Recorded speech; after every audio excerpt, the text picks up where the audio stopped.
This was so completely built. It had us all fooled.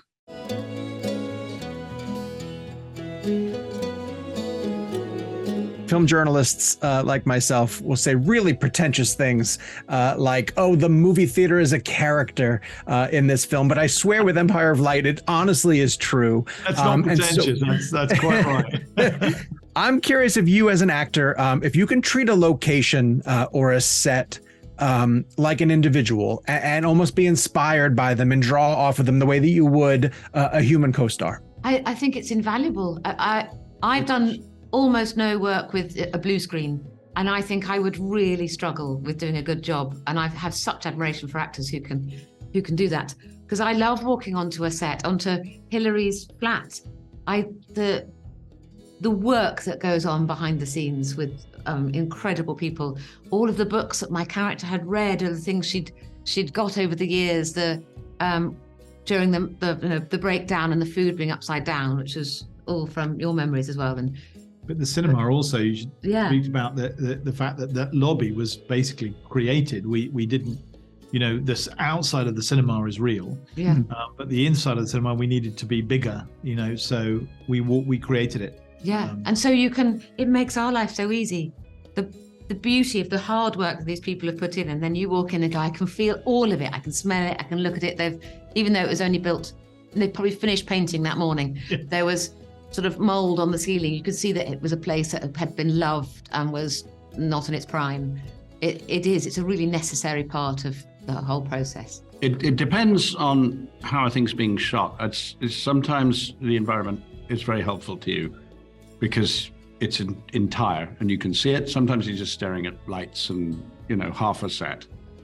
This was so completely built. It had us all fooled. When we walked in there, Sam wanted to do this just so we'd all get the buzz, the very thing you're talking about. Yeah. And the way it had been designed and lit had us, for those of us who are old enough to remember those kinds of structures and for that purpose, it brought it all back. And signs of its deterioration had been added. And you thought, well, no, this wasn't all art directed, right? Yes, it was, from scratch. And then the skylight, there was this domed skylight that we had to be assured was artificial. Because it kind of just put you there. Yeah. And even the candy, the sweets. Concessions, the concession stand, just remembering those things. And so I think it did an awful lot of the work for us, didn't it, really? Yeah. For Stephen, definitely, because he loved film so much and he loved being in that environment so much. I really felt that. So for him, there's a big impact in his life, I think, because without that and having someone like, meeting someone like Hilary and, her kind of galvanizing him to go to university, he might not have done that. So I feel like, even sometimes when I'll just be going past set when I wasn't in, sometimes just saying my lines while I'm chilling on the beach and looking at the cinema and stuff. There was a connection that I built up as Stephen, that whenever I saw that location, it gave me something to feel and kind of play off. I compared it when I was reading the script to, how the cinema plays a big part in Inglourious Bastards. Oh yeah. For example, that's when I read it, I felt like, it was definitely, it gave me that kind of feeling of like its own character. Like the film doesn't exist without it. Who was guilty of going into the concession stand and nicking a few things? You know what? It was really disappointing. They all just had. They didn't have the real sweets in there, the real candy in there. It was very disappointing. Like bits of, dry. It would have been me because I love all that stuff. I thought, well, even if the movie goes tits up, at least I'll be able to get some free candy. But no,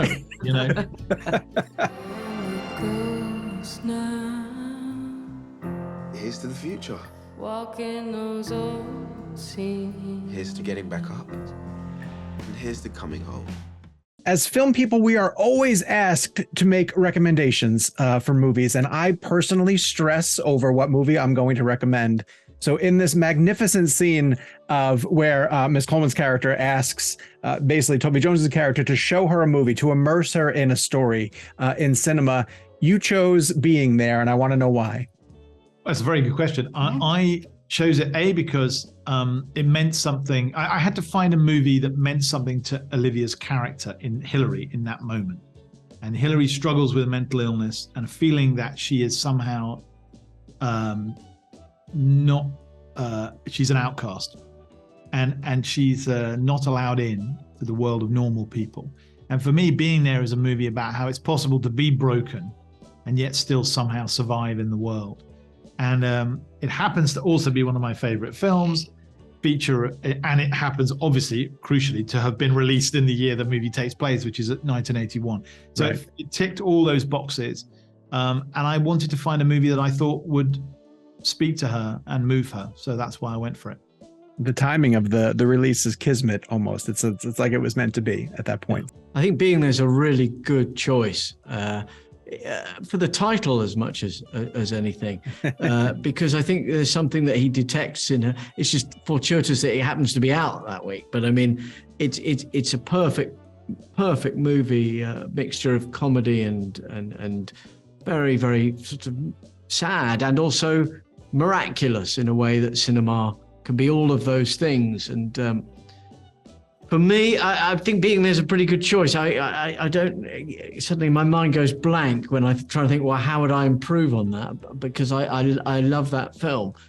If you were trying to help, I mean, there's a therapeutic aspect to cinema anyway, that people use films as a kind of therapy. They return to a certain kind of film just to trot through it, and almost sort of like, let's go through that story once more. I see my kids doing it in particular, that they return to these films and in a way that I don't. I always feel like a huge debt of unseen films that prevent me going back and rewatching other films. Right. I see the pleasure they get from it, and I'm sure that is therapeutic, is that once you've been through the initial thing of the hit of it, the ritual of rewinding, I think, must be therapeutic.